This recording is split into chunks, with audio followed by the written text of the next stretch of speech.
Bonsoir, bonjour à tous. Donc aujourd'hui, j'ai un élément d'information qui est peut-être très important pour nombre d'entre vous par rapport aux substances que vous auriez susceptibles de vouloir utiliser.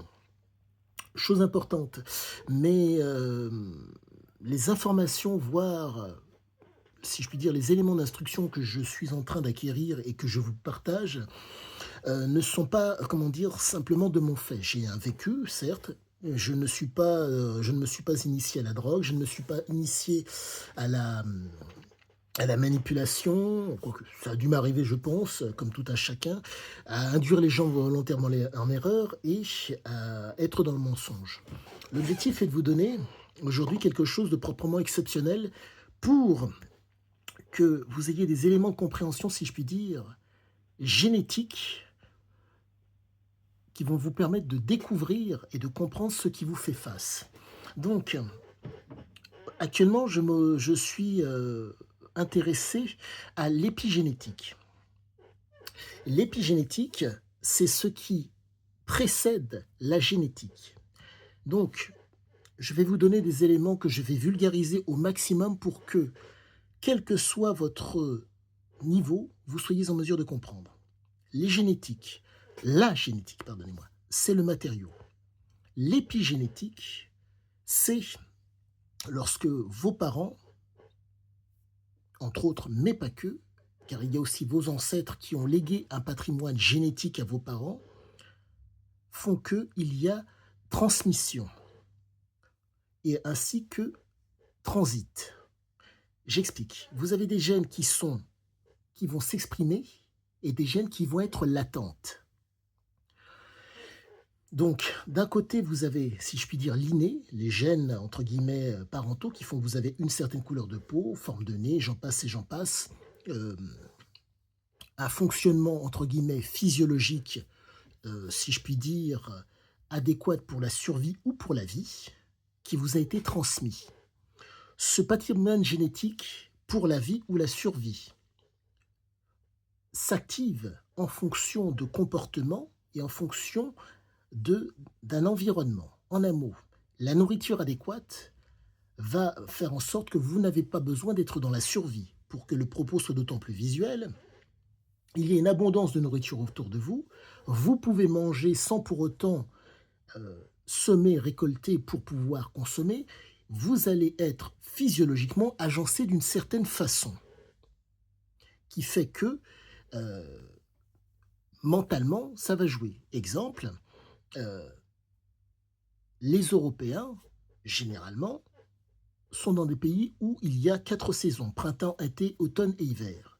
Ce qui fait que, ne connaissant pas l'avenir et sachant qu'il y a un changement climatique, il faut qu'il y ait une modification de comportement.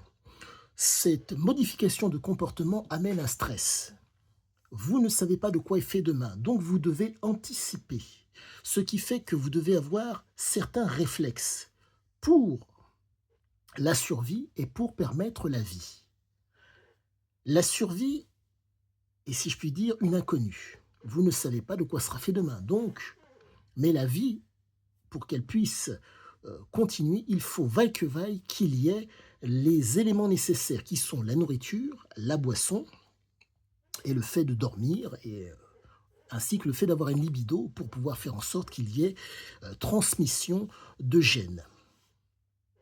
Maintenant, j'en reviens, pardonnez-moi, je fais quelques digressions, mais qui sont nécessaires pour que vous ayez une vision d'ensemble de ce que nous sommes et de ce que peuvent être les addicts, mais pas que. Donc, les fameux gènes, le matériau, l'épigénétique, l'inné et l'acquis. Donc, au niveau de, pardonnez-moi, donc au niveau de cette épigénétique, de l'inné et de l'acquis, vous avez donc les gènes qui sont exprimés et d'autres qui ne s'expriment pas mais qui sont présentes. Et après cela, au-dessus de l'épigénétique, vous avez ce qu'on appelle la, pardonnez-moi, le, le phénotype. En un mot, l'hyperspécialisation ou la précision. Le phénotype. Phénomène typique. Je vais essayer de me faire comprendre au maximum. Un enfant qu'il y a certaines gènes, de par ces ancêtres qui ont eu des comportements agressifs. Les ancêtres ont transmis, si je puis dire, un système nerveux central ainsi que au niveau physiologique et biologique, des éléments pour être réactifs, pour être dans l'impulsivité et l'agressivité. Cet enfant se retrouve donc avec ces qualités et avec cette composante physiologique qui lui a été transmise. Mais s'il n'y a pas le comportement et s'il n'y a pas l'environnement, ça risque d'être latent. C'est présent, mais ça ne s'exprime pas. Par contre, pour peu qu'il y ait stimulation de ces fameux gènes, elles risquent de s'exprimer. Mais ce n'est pas parce qu'elles vont s'exprimer qu'il va les exercer. Pour que le propos soit d'autant plus visuel, l'objet du désir est devant vous. Boum, ça monte, l'impulsivité ou l'envie de cette chose se présente, mais vous n'y allez pas forcément. Pourquoi? Car vous n'exercez pas votre impulsivité à vouloir y aller. Mais maintenant, par rapport aux drogues, chose qui est très importante à ce niveau, vous avez donc les gènes qui sont latentes. L'environnement et le comportement ne, si je puis pas, ne permettent pas à ces gènes de s'exprimer. Mais les drogues qui font appel, si je puis dire, au supraphysiologique, à l'hyperstimulation, vont, pardonnez-moi, stimuler et inciter ces gènes à s'exprimer, voire même à vous pousser à les utiliser, à exercer, à exprimer et exercer ces fameux gènes. D'où le fait que certaines personnes, sous substance, se retrouvent avec des états de, pardonnez-moi, des états mentaux complètement différents. État de conscience modifié. Mais il faut comprendre que c'est, pour certains, pas pour tous, un transit. En un mot, ils prennent la substance, je grossis le trait, la folie les prend, et quand la substance ne fait plus effet, ils reviennent à la normale. Chose absolument normale, car les gènes latentes ont été stimulés. Et les gènes, entre guillemets, qui se sont déjà exprimés, ont été hyperstimulés. Donc, d'un part et d'autre, vous avez donc une stimulation qui permet d'exercer si je puis dire, les dispositions des gènes, et les prédispositions de ces fameux gènes, pardonnez-moi. Ces éléments sont très importants à comprendre pour comprendre ce qui vous fait face. Certaines personnes, allez comprendre le pourquoi du comment, pour x, y raison, en vous voyant, ont l'impression comment dire, ont des présupposés ou des préjugés. C'est absolument normal. C'est que, à leur niveau, ils sont dans l'incapacité d'être dans le raisonnement. Comprendre, apprendre, connaître et savoir. Le canal d'interprétation verbal ou non verbal à leurs yeux démontre que vous êtes quelqu'un, comment dire, d'atteignable, sur lequel on peut exercer quelque chose. C'est absolument normal.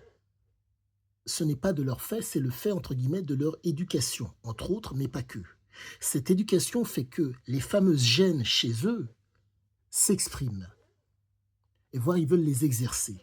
Car ils considèrent que, je dirais que c'est normal ou naturel. L'agressivité, la méchanceté, la gentillesse. Mais pas que. Il faut comprendre que vous avez, chez ces gens, il faut, entre guillemets, si je puis dire, couper court. De façon, pas forcément brutale, mais en vous imposant et en ne subissant pas. Il faut comprendre que le rapport que vous allez établir avec eux va être fonction généralement de 4 choses. La considération, ils voient. La proposition, vous leur donnez, par exemple, par le biais d'une conversation, la possibilité d'échanger avec vous. Et comme ils ne comprennent pas que vous êtes dans un rapport, je dirais, diplomatique, ils veulent vous imposer et vous faire subir leur imaginaire. C'est absolument normal. Les prédispositions les prédispositions latentes font que l'impression que vous leur donnez fait qu'ils considèrent qu'ils vont pouvoir exercer quelque chose sur vous. C'est absolument normal. Et vous avez bien sûr les, prédispositions, qui se sont déjà exprimées, en tout cas les gènes qui se sont exprimés, qui font qu'ils sont susceptibles de les exercer. Donc, je vous ai donné quelques éléments pour d'autant mieux comprendre la génétique, l'épigénétique et le phénotype. En espérant que mes propos vous aident et en espérant que vous souhaitiez en apprendre d'autant plus, je vous souhaite une très bonne soirée. Je vous dis à bientôt pour la suite. À bientôt.